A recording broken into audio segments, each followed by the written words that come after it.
Hello, friends and subscribers. Welcome back to another edition of Readings in Impact Investing. My name is Daniel Rosehill. This is a podcast which takes written material in the form of impact investing and makes it into audio that you can listen to wherever is convenient through me narrating it. Today, we're going to be looking at results-based climate finance. I recently recorded an episode about the work of the GPRBA, that's the Global Partnership for Results-Based Approaches, which is supported by the World Bank Group, and they have a results-based financing explainer that I read. It's a few episodes back for those who are interested in listening to it. We looked at the various approaches ranging from output-based aid through to impact bonds, and one of them that attracted my attention because it's been talked about a lot at the moment is results-based climate financing, or RBCF. So I came across this blog. It's actually part of the Climate Explainer series by the World Bank, talking about, and it's called What You Need to Know About Results-Based Climate Finance. This was attributed to Erwin Denise, manager at the World Bank's Climate Funds Management Unit. It's an interview that someone conducted within the World Bank with him. So without further ado, let's get to the reading. What you need to know about results-based climate financing. The World Bank and other development finance institutions have increasingly used results-based climate finance, RBCF, in developing countries to incentivize climate actions and help countries to achieve their nationally determined contributions, or NDCs, to the Paris Agreement. How will RBCF catalyze transformative climate action? We asked Erwin Denise, manager at the World Bank's Climate Funds Management Unit, to explain the significance of RBCF. What is results-based climate finance, and how is it different from most international public climate finance? Answer. About 95% of international public climate finance is provided upfront before a project is operational. Results-based climate finance, on the other hand, is paid when results are achieved and occasionally upon meeting interim milestones. Results in the context of RBCF can be defined as any milestone that indicates progress towards reducing greenhouse gas emissions. Payments are made once pre-agreed targets have been met, and usually once GHG emission reductions have been verified as real and additional, meaning that they would not have occurred otherwise. The emission reductions are retained by the country that has generated them and can count towards that country's National Climate Target, or NDC. Question 2. How does RBCF catalyze climate action? Experience has shown that RBCF creates incentives for climate action. It accelerates investments in climate change mitigation, such as planting trees on degraded land, expanding access to clean energy, or making industrial and manufacturing processes more energy efficient. RBCF also provides incentives, payments for results, to strengthen domestic institutions, policies, and infrastructure. It also spurs local communities, the private sector, and other stakeholders to participate in and benefit from climate action. And RBCF can complement more traditional international public climate finance by providing an additional revenue stream that can flow to communities and catalyze private sector investment. RBCF effectively also rewards good project management because it is linked to achieving pre-agreed results, thereby also increasing the likelihood that a project will be successful. Question 3 is, how does RBCF advance the goals of the Paris Agreement? Answer. It does so in several ways. First, the results-based process creates verified emission reductions that could count towards the NDC commitments of the country where the reductions were achieved. These emission reduction credits are also in alignment with Article 6 of the Paris Agreement. Countries can trade them as internationally transferred mitigation outcomes in international carbon markets that are governed by the rules of the Paris Agreement, as well as in voluntary carbon markets.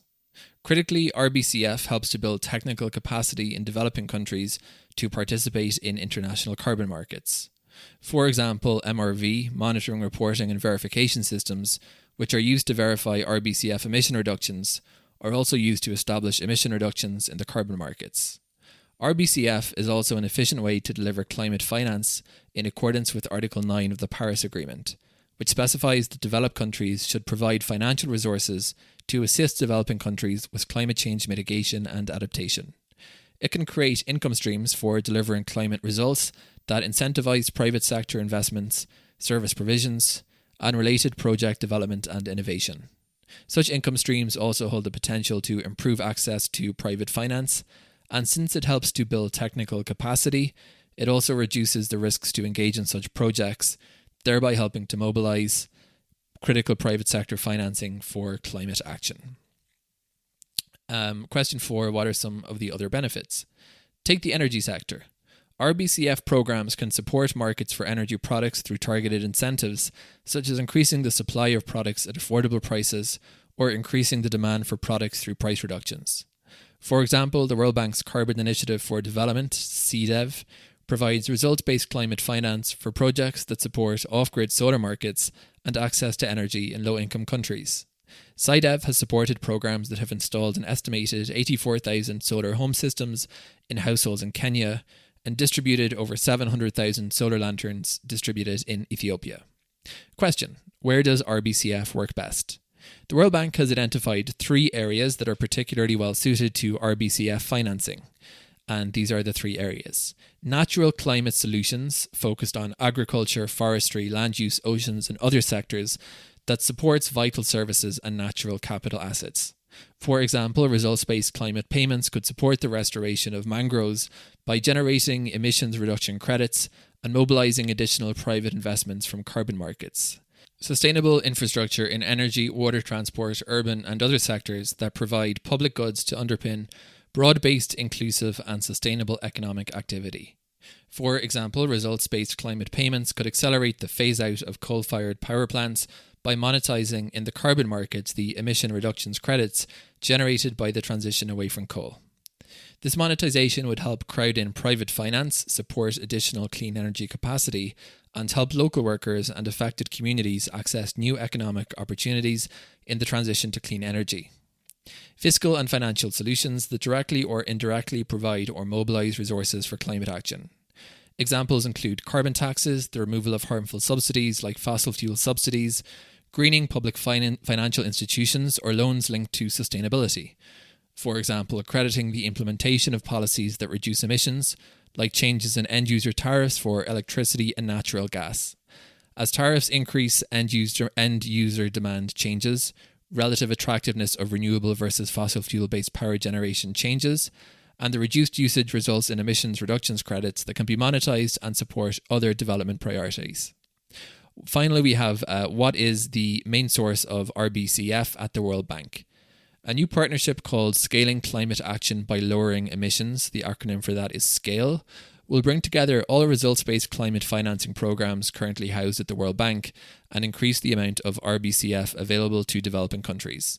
SCALE will be a one-stop shop for all World Bank administered RBCF and will be aligned with World Bank regional and country programs. Ultimately, SCALE will not just be a source of climate finance, but also serve as an instrument for policy dialogue and broader engagement to incentivise low-carbon development. That concludes the explainer from the World Bank about results-based climate finance. I hope that was helpful. If you would like to get more episodes of this podcast, please do consider subscribing. The URL for the podcast is readingsandImpact.org, and you can also find this replicated onto YouTube. Until the next episode, this has been me, Daniel Rosehill. Thank you for listening.